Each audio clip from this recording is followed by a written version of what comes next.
des étudiants aussi il est revenu même de la responsabilité nu mu tuddati de l'université COUD mi nga xam ne moom fa nekk nga xam ne ñoom ñoo tëj li nga xamante ne moom mooy escalier de secours yi xam na ne ñoom tamit seen responsabilité ci biir la nekk quand tu l'écoutes tu sais que ne enquête bi bàyyiwul benn point ñëw na ci lu tax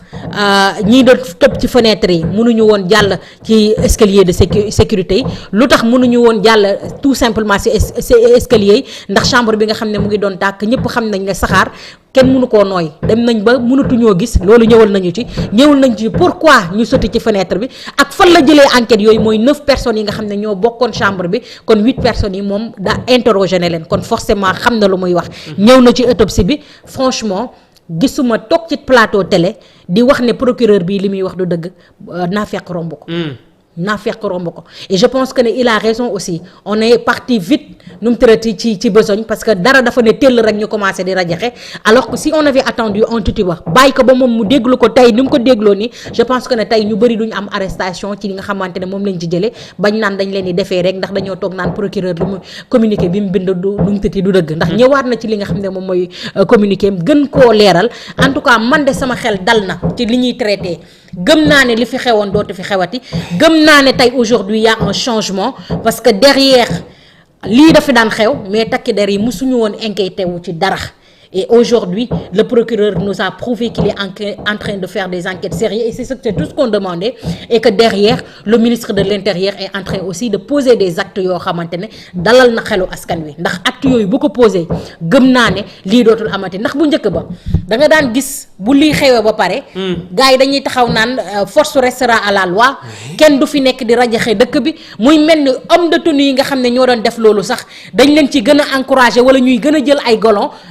ba ñooñu nu mu tërati di continuer di gën a nu mu tërati def li nga xamante ne mooy les brebis galeuses nu mu tërati dans les camps parce que de vrais policiers de vrais gendarmes ne vont jamais interpeller des gens pour nu mu tërati les frapper ou bien ne vont jamais saccager des biens publics de vrais gendarmes ne feront jamais cela kon ce qui veut dire que ne foo dem rek di nga fa fekk ay brebis galeuses yoo xamante ne ñooy yàq métier bi parce que des gens de formation des hommes de tenue de formation jamais ils allaient se comporter comme ça et aujourd'hui quand on voit les enquêtes qui sont en train de poursuivre quand on voit aujourd'hui ce que le ministère de l'Intérieur veut faire ce qui veut dire que s'il va le faire les vrais vermines vont sortir des camps et venir nu mu tërati fekk civils yi nga xam ne seen place les vrais hommes de tenue vont rester à leur place et jamais on va continuer à vivre nu mu tërati ces genres de trucs là. Très bien alors ci kàddu yooyee sax avant procureur di def li nga xam ne moom mooy conférence de presse bile dafa am ñoo xam dañ ciy këtoon ay kàddu mën nañ ci déglu benn ndax moom après lu mu wax moom mooy ci ay rumeur la ko tegoon. ñu déglu ko vite fait daal di ñëwaat ci plateau bile. deret bi dugg ci biir yuur bi ñu dóor ko ba faar yi damm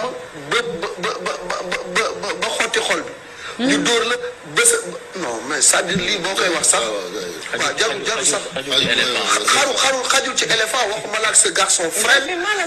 frêle donc bi autopsie bi génnee dafa wane encore une fois ce caractère inhumain et barbare de la répression bi ñu def ci kaw xale yi alors bis duggee ca biir université ba loolu moo waral rumeur bi nga xam ne moom la procureur doon wax répandre ñu ne nag policiers yi ñoom ñoo dóor Ablaye ba mu ñàkk bakkanam rumeur nag bu xësee ba épandre ba egg ci benn niveau bi pour nga leeral ko ba ñëpp gëm la dina jafe mais démb procureur li nga xam ne wax na ko c'était convaincant parce que indi na ay éléments probants ci enquête bi pour wax li nga xam ne moom moo xew à ce stade de l'enquête alors. oui ñoo ko dégg ndoor quand même y a deux versions quand même ca la mu njëkk wax te ba muy wax boobu mu ngi dire que dafa meroon mais bii daf ko baaral. tu penses qu'avec tous les années d'expérience qu'il a. oui. Un journaliste doit parler comme ça avec toutes ces années d'expérience ce que moi je n'oserais jamais faire. Est-ce qu'un journaliste se base sur des rumeurs? Toi tu oserais te baser sur des rumeurs pour dal ci kaw nguur gi wala dal ci qui que ce soit dans ce pays-là? Mais quand les gens xam nga rumeur ñan ñoo ko moom les gens de Facebook de WhatsApp et de TikTok. Très bien. Journaliste amul rumeur tu vas vers l'information soit tu as des sources soit tu vas vers l'information si tu as l'information tu le divulgues tu chroniques là-dessus si tu n'as pas l'information tu te tais tu n'as même pas le droit d'aller voir les nouvelles sur Facebook nu mu tëddati ñëw toog di ko commenter li nga xam ne moom mooy plateau à chaque fois moi quand je te parle quelque chose je suis en train de lire. tout à fait. et que su ma amee foo xam ne foofu laa yem des fois sax boo ma waxee li ma ne loolu de fekkee woo ko mais ci beneen émission dinañ ci ñëwaat. c'est parce que j'ai pas l'information quand je détiens pas l'information mais je me tais xam nga ces genres de personnes là pourquoi à chaque fois ils vont faire des erreurs parce que ñoom dafay mel ni nguur gi daf leen rester à travers la gorge au fait. ndax ils ont tout fait ndax bu doon ñoom kese la tey ñi fi falu tey duñ fi falu ils ont tout fait dans ce pays là ils ont traité de tous les noms de terroristes de rébellion l'État va rester fort à un moment donné tey biñ doon lu mu tudd répression bi mu daan am ci mbedd mi ñoom ay mike lañ daan teg ak ay musique buñ daan ñëw buñ ci doon wax dañuy ñëw rek wax li procureur wax ba pare daal di koy dëgg revue de ko presque ko jàll ci leneen musuñu cee waxee ak xol bii ñu ci waxee léegi nag nguur gi moo leen des à travers la gorge moo tax lu ndaw lu xew rek dañuy bëgg a mel ni ay politiciens agrippé wu ci loolu ba tax ñu génn ci seen professionnalisme te duñ ko yëg comment il a parlé dafay mel ni il avait l'information il n'avait pas dit que c'était des rumeurs parce que pour des rumeurs une personne ne doit pas aujourd'hui nu mu tuddee s'envenimer comme ça Malick Thiandoum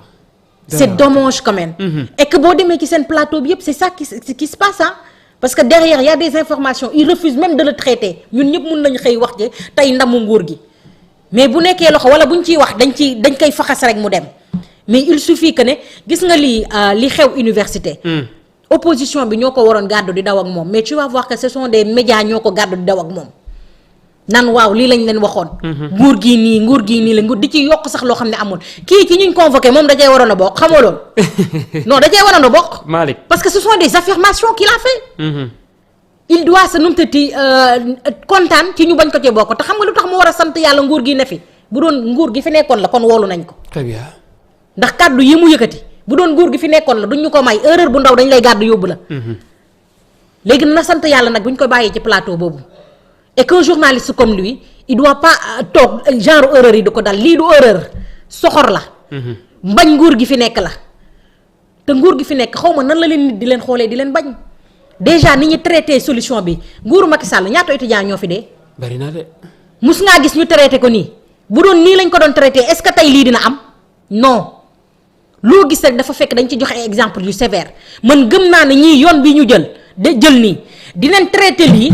situer responsabilité yi condamner nit ñi def ay sanctions yoo xamante ne je pense que ne mu nekk takk der wala étudiant kenn dootul ñemeeti wàcc yoon pour mun a numtuti ay bakkan di ci rot lii laa gëm man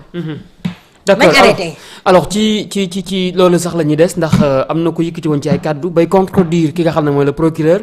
di woo ci turu Abdou Nguer barki démb ñu ngi ci doon waxtaan man ak yow moom sax mujj nañ koo déféré tey jile ca tribunal bu Dakar il avait été placé en garde à vue à la suite de sa convocation à la gendarmerie. Abdou Nguer avait publiquement contesté le communiqué du procureur de la République relatif au décès de l'étudiant Abdoulaye Ba à l'université Cheikh